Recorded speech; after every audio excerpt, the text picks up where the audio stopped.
In pregnancy, when we conceive a baby, we also start growing an organ.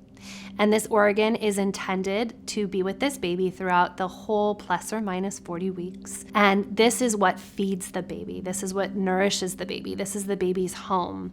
And we, with growing this organ, have to look at what we're putting into our bodies.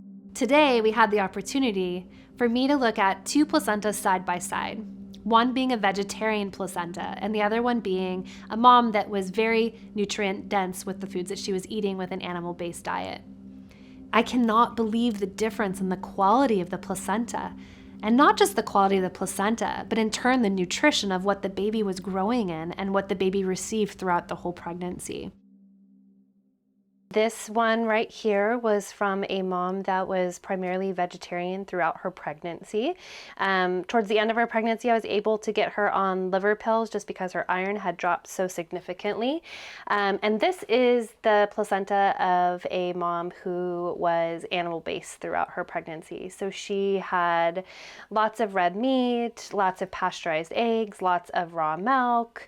And the difference between the two, I mean, it's just obvious. There is such a huge substantial difference in the quality and the consistency of these placentas. Over here, this is called calcification. If you feel it, it's hard. There's a little bit of like a sand-like, rock-like consistency, and this is throughout the whole entire placenta. This is not what we would want to see in pregnancy. In my almost 19 years of doing births, I've never had a side-by-side comparison, and it's mind-blowing to me. It's really sad that this is the start of a baby's life. This is the start of their nutrition. This is what fed them. This is what housed them. And they, it's mind-blowing to see the comparison. I've had midwives and doulas tell me that when they see the placenta, which is attached to the umbilical cord of vegans, they look a lot like a smoker's placenta.